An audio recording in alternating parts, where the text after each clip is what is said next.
I hit the floor before I ever reached the stage.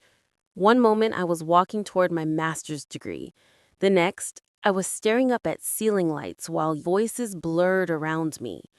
The doctors called my parents. They never came. Lying in the ER, still in my gown, my phone lit up with a tag from my sister. A smiling backyard photo captioned, "Family Day without the drama." I didn't respond. I couldn't. Days later, still hooked to machines, I finally unlocked my phone, and what I saw made me realize collapsing wasn't the worst part of that day. My name is Maria Bennett, and I learned early that in my family, love came with conditions I never agreed to. I grew up in a small Pennsylvania neighborhood where front porches glowed warm at night, and every holiday looked picture perfect from the outside. Inside our house, though, I always felt like I was walking through a draft no one else seemed to notice. My mother, Linda, built her world around my younger sister, Emily. She called her delicate, sensitive, someone who just needed a little extra. My father, Richard, had his own script for me. "Maria, you're the dependable one. You're stronger than most." He meant it as praise, but it felt like a job description I never applied for. Whenever something needed to be fixed, solved, or absorbed quietly, it landed at my feet. I remember tying Emily's hair for school because Mom was running late again. I remember taking the blame for a shattered vase because Emily cried faster than I could explain. Her birthdays were full productions. Pink banners, cupcakes, 20 kids in the yard.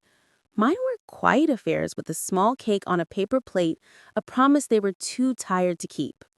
"We'll celebrate properly next year." Next year never came. One winter, when I was running a fever high enough to make the room spin, I waited on the sofa for someone to sit with me.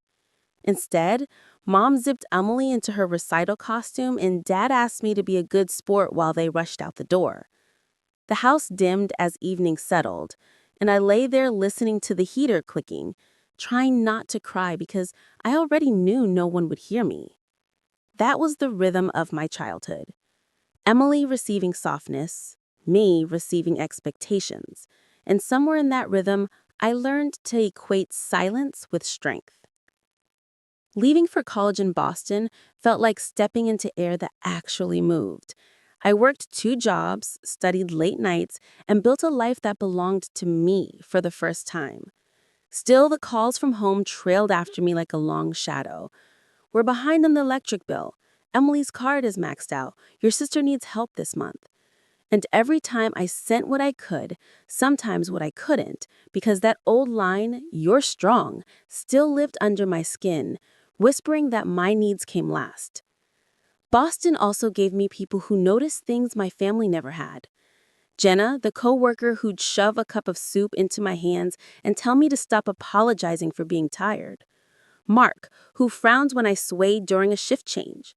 And Dr. Lane, who didn't need more than 2 sentences from me to say, "You carried too much, far too much." But even with all that, I kept going. I kept stretching myself thinner. I kept promising I'd rest after graduation, after one more shift, after things calmed down. I didn't realize I was building toward a breaking point. Not until the day my body finally chose for me. The months leading up to graduation felt like living inside a tightening vice. Every day started before sunrise and ended long after the last train rumbled past my apartment windows. I worked full-time at the hospital, picked up weekend shifts at the cafe, and squeezed my master's coursework into whatever scraps of time were left. People told me I was impressive. I didn't feel impressive. I felt like a candle burning from both ends in the middle. The trouble at home didn't slow down to match my pace. It sped up. Mom calls first. "We're short on the water bill this month. Your dad's hours got cut." A few days later, my phone buzzed again. "Emily, I messed up, Maria. My rent's late. Can you cover it just this once?" It was never once. Then came a car repair, a payment, a maxed out card, another emergency. Always urgent, always landing on my shoulders. Some nights I held my phone and stared at the total in my bank account, feeling the math crush me, but I always hit transfer. That same old guilt, "You strong, Maria," kept my finger from ever saying no. My body tried to warn me something was wrong. Little warnings at first. A shake in my hands while charting patient notes, a wave of dizziness when I stood too fast, a pressure in my chest after a 12-hour shift. I blamed coffee. I blamed stress. I blamed anything but the truth. I was running on fumes. Jenna noticed before I did. "Maria, you okay? You look pale." "I'm just tired," I said. It wasn't a lie. It just wasn't the whole truth. One evening after a brutal double shift, I collapsed into the break room chair and checked my phone. A notification flashed across the screen. A tag from Emily. I tapped it, expecting a meme or something random. Instead, it was a photo of my entire family gathered around a grill in our backyard. Plates of food, laughing faces, sunlight warm on everyone's skin. The caption read, "Family Day without the drama." I felt something inside me dip like a floorboard giving way. Not anger. Not yet. Just a cold, hollow ache. I didn't comment. I didn't ask why she tagged me. I just turned off my screen and pressed my thumb into the edge of the table until it hurt. Later that night, while walking home, the world tilted. The sidewalk swayed under my feet. I grabbed a railing and waited for the dizziness to pass. My pulse hammered in my ears. I told myself it was exhaustion. I told myself to keep going. I told myself it would be fine after graduation. But there was another sign, one that stayed with me. I was charting vitals in the ER when the room blurred. I blinked hard, but the numbers on the screen doubled, then tripled. Mark touched my arm lightly. "Maria, you need to sit down." "I'm okay," I whispered. I wasn't. I kept pushing. I kept ignoring the signals. I kept promising myself just one more week, one more shift, one more assignment, one more emergency bill. I didn't know it then, but I was counting down to the moment everything inside me would finally snap. The morning of my graduation felt unreal, like I was moving through a world made of glass. Boston was bright and sharp that day. Sunlight bounced off campus buildings, banners fluttering in the wind, families crowding the lawn with balloons and flowers. Everyone looked alive, excited, whole. I told myself I was fine. I smiled when the classmates waved. I adjusted my gown even though my hands trembled. My heart beat too fast, too hard, like it was trying to warn me of something I refused to hear. I checked my phone for any message from home. Nothing. When the ceremony started, the dean's voice echoed across the field. Graduates rose row by row, walking toward the stage as applause rolled like a wave. I kept scanning the bleachers, left, right, top row, bottom row, searching for my family. There were empty seats, but not for me. Mine were never intended to be filled. Then suddenly, a vibration in my pocket. A text from Mom. "Traffic is bad. We'll get there soon." Another one seconds later. "Go ahead. We'll catch up." I tucked my phone away, pretending it didn't sting. Maria Bennett. My name floated through the speakers. I stood. My knees wobbled. The stage lights blurred. I forced my feet forward, one step, two, until the world tilted hard to the side. A roar filled my ears. The grass, the chairs, the faces, they all swirled. I collapsed before I reached the first stair. Gasps erupted. Footsteps rushed toward me. Someone shouted for help. A coldness crawled across my fingers as sensation slipped away. Then nothing. When I woke, antiseptic filled my lungs. Machines beeped in slow, steady rhythms. A warm blanket lay across my legs and an IV needle tugged at my arm. The ER ceiling came into focus as voices murmured around me. Dr. Whitman leaned close. "Maria, you fainted from severe exhaustion. Stress, dehydration, heart strain. You've pushed your body too far. You're lucky you didn't collapse somewhere alone." His words didn't frighten me. They confirmed something I'd tried to outrun. "Did my parents come?" I whispered. He hesitated just long enough to tell me everything. "We called them several times, left messages. No one arrived." Silence swallowed the room. Not the painful kind, the revealing kind. Hours later, when my hands finally stopped shaking, I reached for my phone. There it was, a new notification. Emily had tagged me in a photo. My breath caught as I opened it. My family stood around the grill in our backyard, laughing, holding plates stacked with food. Emily in the center, smiling wide. The caption? "Family Day without the drama." I stared at it until my chest tightened again. Not from condition, but from clarity. They didn't miss my ceremony. They didn't get stuck in traffic. They chose not to come. A slow, controlled exhale left my body. For the first time, it wasn't out of resignation. It was the beginning of something shifting, something cracking open. And yet, the real breaking point hadn't happened. Not yet.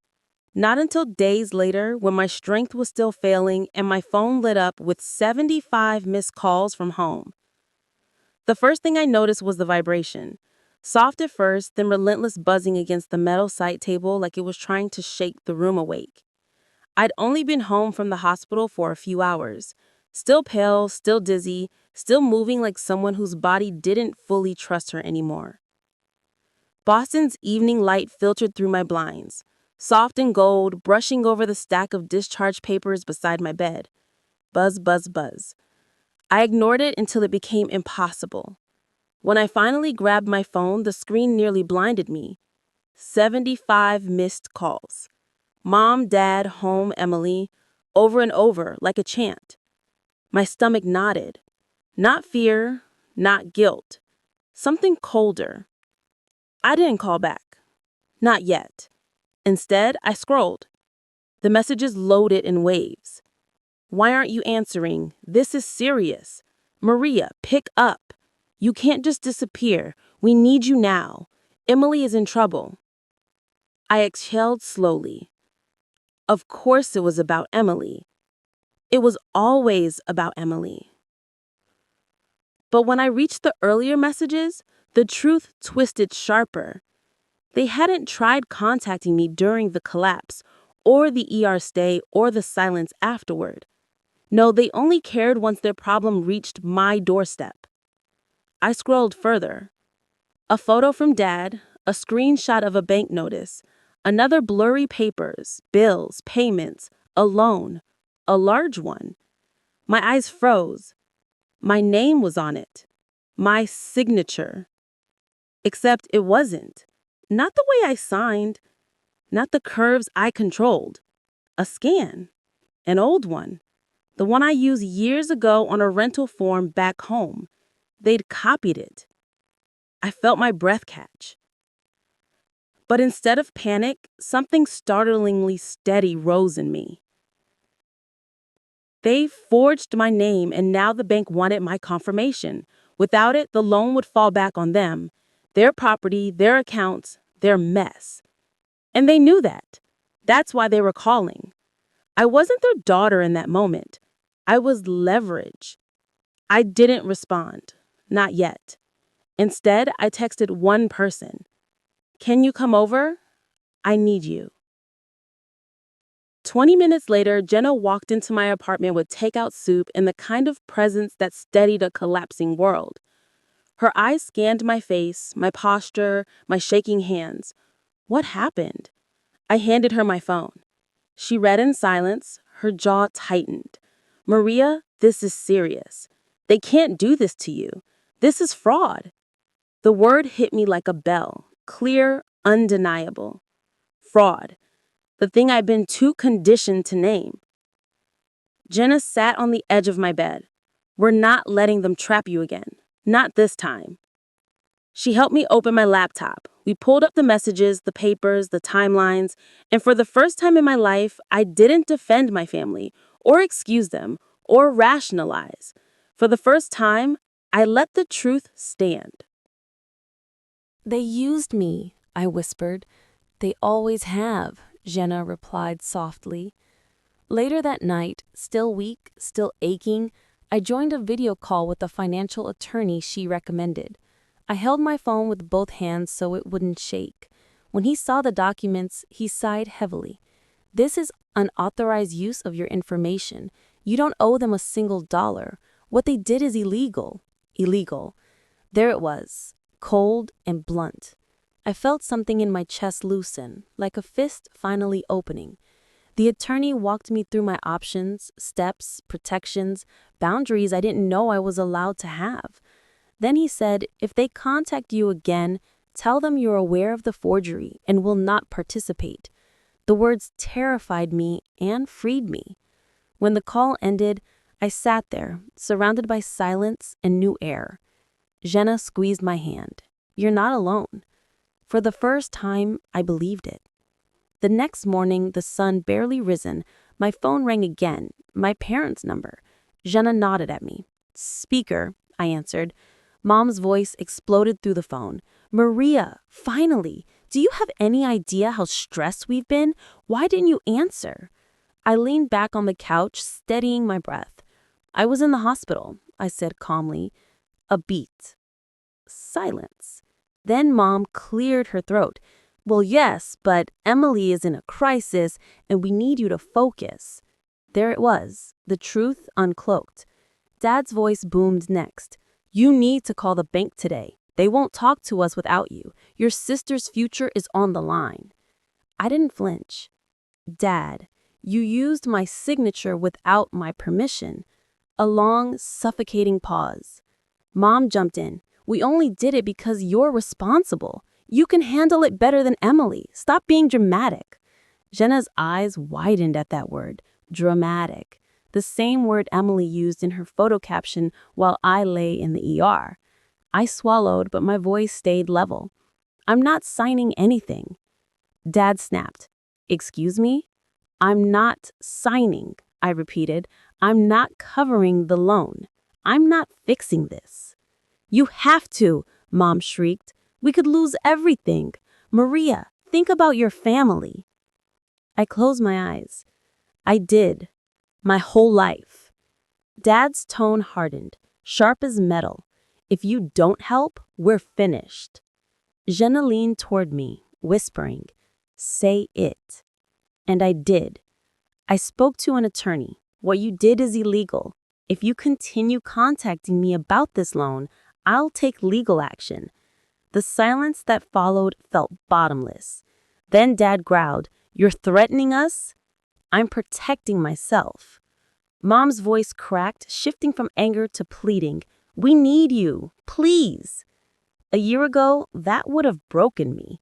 Now it only revealed the truth. They didn't need me. They needed what I provided. I drew a breath. I'm done being the solution to problems I didn't create. I'm done being your safety net. I'm done being the strong one so Emily never has to grow up. Maria, Mom choked out. No, I said. Not anymore. Then I hit the red button. The call ended. Clean. Final. Jenna let out a shaky exhale. You did it. My hands trembled, but not from fear, from release.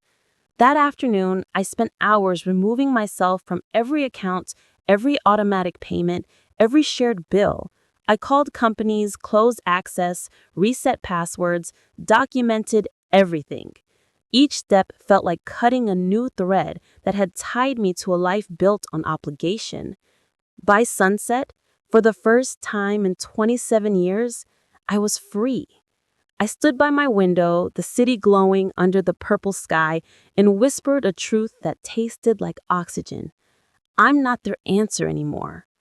And as the last light slipped behind the skyline, I knew part 6 of my story wasn't just about consequences waiting for them. It was the beginning of consequences finally ending for me. Recovery didn't arrive like a miracle. It came in small, steady breaths. I kept going to therapy. I slept more than I had in years. I learned how to say no without my heart racing. My body slowly forgave me for everything I'd forced it to carry. News about my family reached me through distant neighbors. The loan defaulted, the bank stepped in, and Emily had to face the legal consequences herself. For once, I wasn't the cleanup crew. Meanwhile, my life in Boston shifted into something gentler. I moved into a small studio drenched in morning light. I took a new clinical job that valued boundaries.